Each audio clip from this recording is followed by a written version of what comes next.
মোহাম্মদ মাসুম, আপনি অবশ্যই আমার সঙ্গে একমত হবেন যে মাইলস্টোন কলেজে যে একটা দুর্ঘটনা হলো এবং সেখানে এখন পর্যন্ত 29 জন নিহত হলো সরকারি হিসাব মতে। আমরা যারা মারা গেছে তারা ব্যস্ত লাভ করুক এই কামনা করি, এবং যারা হসপিটাল আছে তাদের দ্রুত রোগ মুক্তি কামনা করি। জি বলুন আপনি। জি, প্রথমেই যারা আসসালামু আলাইকুম প্রিয় দর্শক যারা আছেন, আপনাকে এবং আপনার শ্রোতা যারা আছেন তাদেরকে আমি প্রথমেই সেই সব যারা নিহত হয়েছেন তার আত্মার মাগফিরাত কামনা করি, এবং যারা আহত হয়েছেন তাদের এবং নিহত সবার পরিবারের প্রতি আন্তরিক সমবেদনা জানাচ্ছি। ইটস এ ট্র্যাজেডি বাংলাদেশের জন্য, এবং বাংলাদেশের ইতিহাসে সম্ভবত আপনার মিলিটারি আপনার এয়ারক্রাফট বা ফাইটার জেট সংশ্লিষ্ট কোন দুর্ঘটনা, এর চেয়ে বড় দুর্ঘটনা বাংলাদেশের ইতিহাসে বাংলাদেশ স্বাধীন হওয়ার পর থেকে আর কখনো ঘটেনি। তো এটা অত্যন্ত দুঃখজনক, এবং সবচেয়ে দুঃখজনক হলো যে আমরা অনেক আগামী দিনের ভবিষ্যৎ, আমাদের শিশু, আমার সন্তানের বয়সে অনেককেই আমরা হারিয়েছি, এবং তাদের এই দৃশ্যগুলো এখনো আমার চোখ থেকে যাচ্ছে না, to be honest, and very saddened এটা দেখার পরে। এবং আমি আশা করি এটার এটাকে আমি এটাকে দুটো দিক দিয়ে বলেছি।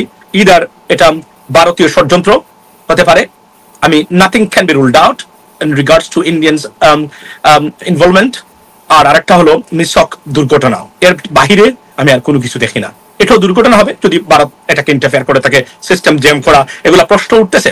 কেননা আমরা জেনেছি এয়ারফোর্সের প্রধান, he was at the airport that time heading to Turkey to accomplish or complete the agreement between Bangladesh and Turushko or Turkey. So it could happen, এবং এটা nothing can be ruled out because Bharat খুবই সংক্ষুব্ধ বাংলাদেশের, তুরস্কের সাথে বাংলাদেশের সামরিক চুক্তি এবং এই ব্যবস্থাগুলো নিয়ে।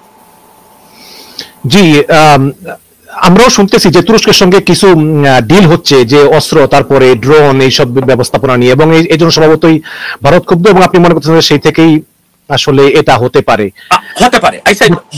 বাট নাও হতে পারে, এরকম আছে।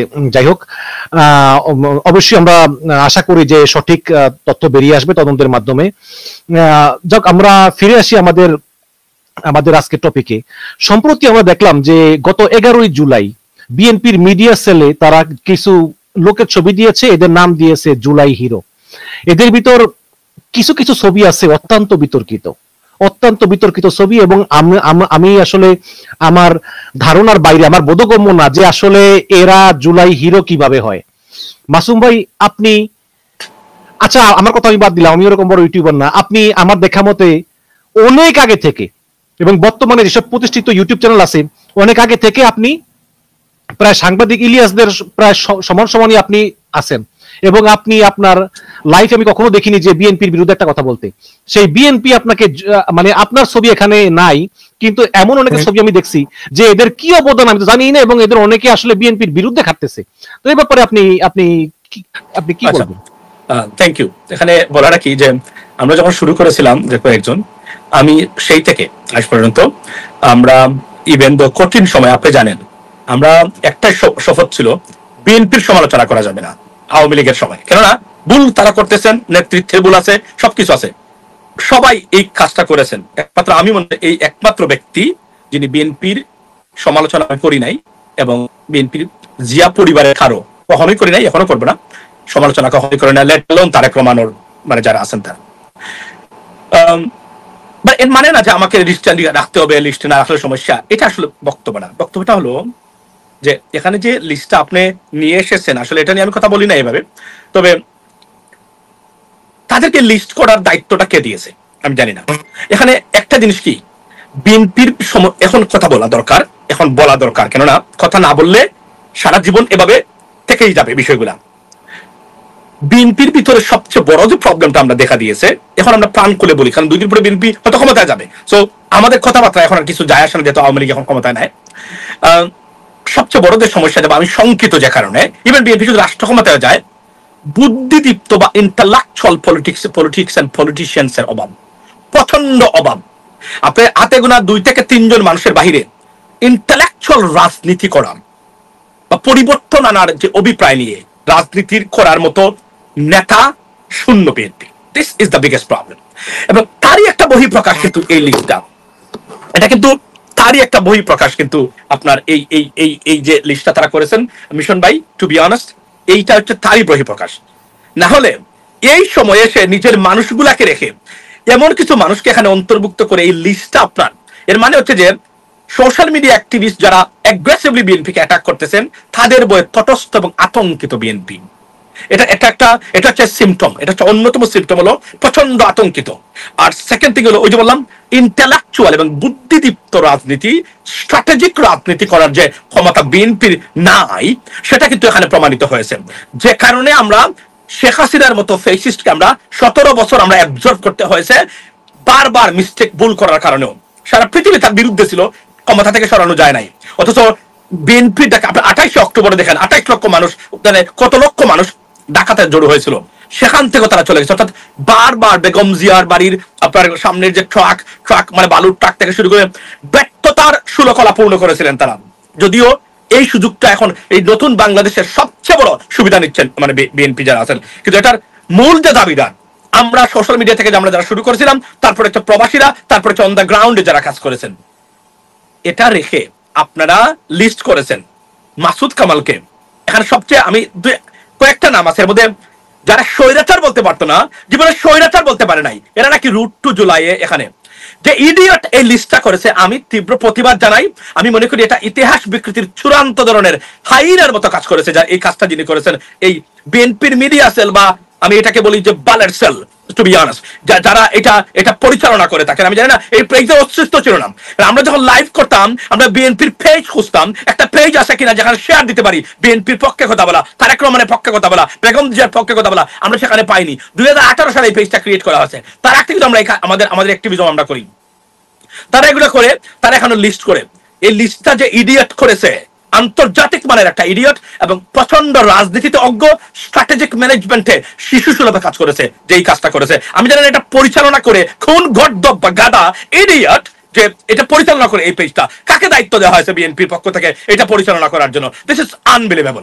বাট মাসুদ কামাল কি করেছে মনে আছে আপনার? যে মাসুদ কামাল বলেছিল তারেক রহমান গ্রেনেড হামলায় জড়িত। দেখেন আপনি কয়েক বছর আগে, এটা শোনার পরে আমি তীব্র প্রতিবাদ করলাম লাইভ করে।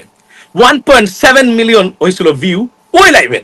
আমার পেজটা পরের দিন মাসুদ কামাল করেছে কিনা জানি না, আওয়ামী লীগের কেউ 3টা স্ট্রাইক করে ভিডিও তো ডাউন করেছিল, পেজটা পর্যন্ত ওই পেজটা আমি রাখতেই পারে নাই। মাসুদ কামাল তারেক রহমানের পক্ষ নিয়ে মাসুদ কামালের বিপক্ষে আমি লাইভ করেছিলাম। সেই মাসুদ কামাল রোড টু জুলাই যে স্বৈরাচার জীবনে বলতে পারে নাই, মুস্তাফা ফিরোজের মতো ব্যক্তি এখানে কিভাবে আসলো? এটা জনগণ থেকে জিজ্ঞাসা করা দরকার যে এই বালসাল, সরি ফর মাই ল্যাঙ্গুয়েজ, এগুলোর দায়িত্ব তাদেরকে কে দিয়েছে এদেরকে, মানে তাদেরকে কে দিয়েছে এগুলা করার? ইতিহাস বিকৃতি করার দায়িত্ব এই বিএনপির মিডিয়া সেলের নামের অথর্ব, অপদার্থ এবং ইডিয়ট দ্বারা পরিচালিত এই পেজে কে দিয়েছে তাদেরকে দায়িত্ব? এটা আমি বুঝলাম না, এটা দায়িত্ব দিয়েছে কে তাদেরকে? এই ইডিয়টকে খুঁজে বের করুন, তাকে তো জুতা পেটা করা দরকার। সুযোগ পাইলে তাকে জুতা পেটা করা দরকার। এই ইডিয়টের কারণে আমরা আমাদের পেজ গুলা খুঁজেছি, যাদের কারণে তারা তাহলে তারেক রহমান সাহেব গ্রেনেড হামলা জড়িত, তাহলে কি উনি প্রধানমন্ত্রী হতে পারে বাংলাদেশের? This is the biggest question. যদি নাই হয়ে থাকে, আমরা যদি প্রতিবাদ করে আমাদের ভুল হয়ে থাকে, তাহলে আপনারা সার্টিফিকেট দিচ্ছেন মাসুদ কামাল ইজ রাইট, তাহলে আমরা কি বলবো না তারেক রহমান গ্রেনেড হামলায় সরাসরি জড়িত? এটা খুবই দুঃখজনক। এই যে বিএনপির মূল প্রবলেমটা কোন জায়গায়? বিএনপির প্রবলেমটা হলো অথর্ব পদার্থ দ্বারা এই দলটা পরিচালিত হয় বেশিরভাগ। আপনি কি মনে করেন যে ওদেরকে বিএনপি কে গালিগালাজের উপর রাখলে ওরা মূল্যায়ন করে? আমি মনে করি বিএনপি কে প্রতিদিন আপনি গালিগালাজ করবেন। এইটা একটা সুন্দর প্রশ্ন করেছেন। পিনাকি, তারপর ইলিয়াস, তারপর কনক সরোয়ার, এদের ছবি দিছে, এরা এমন কোনো দিন নাই যে বিএনপি গালিগালাজ না করে। না, আমার প্রশ্ন হলো দিতে পারে, বুঝলাম, কিন্তু তোমরা যে লিস্ট করেছো এই লিস্টে জীবনে যারা স্বৈরাচার, মুস্তাফা ফিরোজ যে লিস্টে কিভাবে আছে? এই গাদার দল, এই বুর্বকের দল, এই গদ্দবের দল, মানে মুস্তাফা ফিরোজ যে স্বৈরাচার জীবনে বলতে পারে নাই। গতকালকে পোস্ট দিয়েছে আওয়ামী লীগ ভারত থেকে, তাহলে ভারতের উপর আমরা নির্ভর করতেছি। দেখেন তার আওয়ামী লীগকরণের ওই গাদাদের চলে আসছে এখানে। আমার প্রশ্নটা তো আমি তখন বদা করবো না।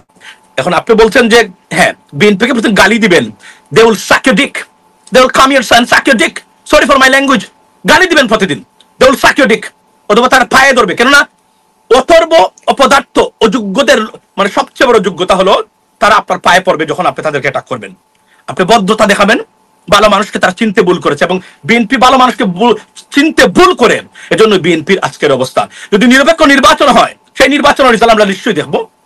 আমি তো আবার বলছি, আমরা বিএনপির, আমি এখানে বলতে চাচ্ছি আজকে বিএনপির যে বিগত এর আগে 3 বার দুর্নীতিতে চ্যাম্পিয়ন ছিল বিএনপির সময়ে, এই সময়কার কোন মন্ত্রী এই ক্যাবিনেটে যদি তারা যুক্ত করেন, তাহলে আবারও কি আমরা সেই একই পথে হাঁটবো কিনা যদি বিএনপি ক্ষমতা যায়? This is the biggest question right now, and I am going to throw this question to the audience, ladies and gentleman, because তাহলে আমাদের পরিণতিটা কোন জায়গায় যাচ্ছে? বিএনপি কি একই পথে হাঁটবে কিনা? কারণ বিএনপির তো সত্যিকার অর্থে স্ট্র্যাটেজিক ম্যানেজমেন্ট অথবা পলিসি অথবা ইন্টালেকচুয়াল পলিটিক্সের কোন ধরনের ধারে কাছে আমি বিএনপিকে দেখতে পাচ্ছি না। গালি দিবেন, পায়ে পড়বে, আপনাদের সাকিউডিক। This is the equation right now. So let's start. Let's start to do and follow Pinaki and Ilyas Hussain saying the way they are attacking BNP every single day. দেখবেন তারা আপনাকে রেসপেক্ট করবে, আচ্ছা বলবে আব্বা আপনি শান্ত থাকেন, আমরা আপনাকে লিস্টে নিচ্ছি। That is what it is exactly. না, আমি বলছি যে সাইফুর সাগর লোক ভালো, কিন্তু এই সাইফুর সাগর সাহেব তো সবসময় আওয়ামী লীগ আনতো, বিএনপি আনতো, মাননীয় প্রধানমন্ত্রী বলতো। তারপরে খালেদ মহিউদ্দিন, সে কিভাবে ফ্যাসিবাদী হলো? খালেদ মহিউদ্দিন সবসময় আওয়ামী লীগ বিএনপি দুই পাশে রেখে তিনি এখন হাসিনা বলে, আগে তো মাননীয় প্রধানমন্ত্রী ছাড়া কথাই বলতো না।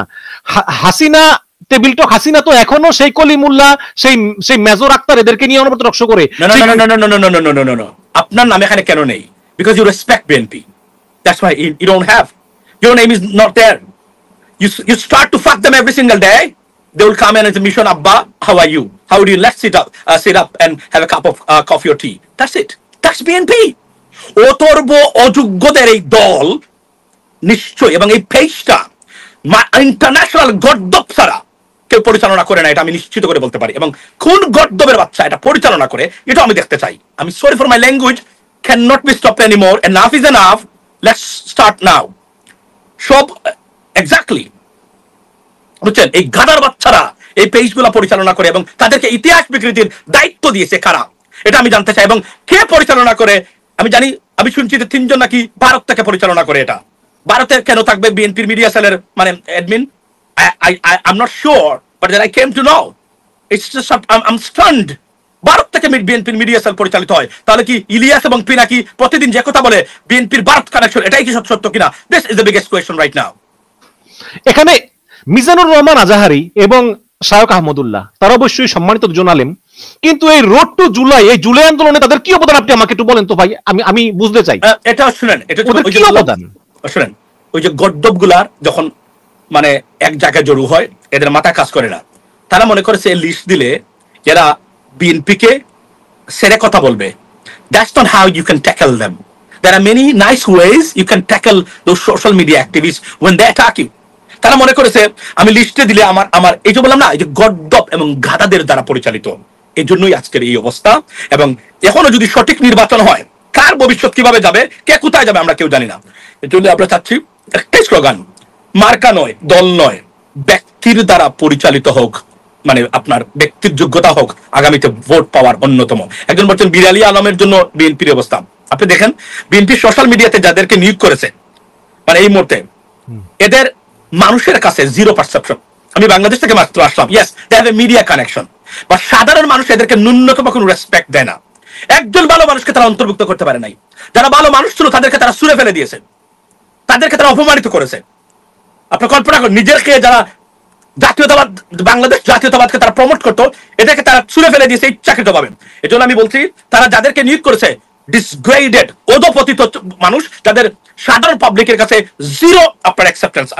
আমার নিজের দেখা, নিজের শোনা, এই হলো বিএনপির বর্তমান অবস্থা। এই জন্য আগামীতে বলছি, আমরা চাই না বাংলাদেশে কোনো আপনার প্রিন্স এন্ড প্রিন্সেস, কিং কুইনের বাংলাদেশ হোক। আমরা চাই সত্যিকার অর্থেই একটা গণতান্ত্রিক বাংলাদেশ আমরা পাই, যেখানে মানুষের ভোট দিয়ে মানুষ নির্বাচিত করবে। বাংলাদেশের জাতীয়তাবাদী আদর্শ বিস্তৃত হোক, কারণ বাংলাদেশি জাতীয়তাবাদ না ছাড়া বাংলাদেশ আসলে বাংলাদেশি হিসেবে নিজেকে পরিচয় দিতে হলেও আপনাকে চিন্তা করতে হবে 3 বার। তবে এই বাংলাদেশের মানে বাংলাদেশ জাতীয়তাবাদী শুধু বিএনপির বাংলাদেশ জাতীয়তাবাদ নয়। আমি মনে করি বাংলাদেশের ভিত্তিতে বাংলাদেশের জাতীয়তাবাদ, প্রত্যেকটা দলকে, ভারত বিরোধী যারা আছেন সবাই বাংলাদেশি জাতীয়তাবাদে বিশ্বাসী বলে আমি মনে করি, এবং এটাই হওয়া উচিত। মাসুম ভাই, আমাদের সময় তো খুব স্বল্প, আপনাকে আমরা স্বল্প সময়ের জন্য পেয়েছি, হয়তো আধা ঘন্টা আমরা থাকবো এখানে। আপনার কি মনে হয় যে বিএনপি যা করতেছে তারা তারা যারা প্রকৃত যোদ্ধা, যারা তাদের জন্য খাটতেছে, তাদেরকে না চিনে মানে আজে বাজে লোককে তারা তারা টাইটেল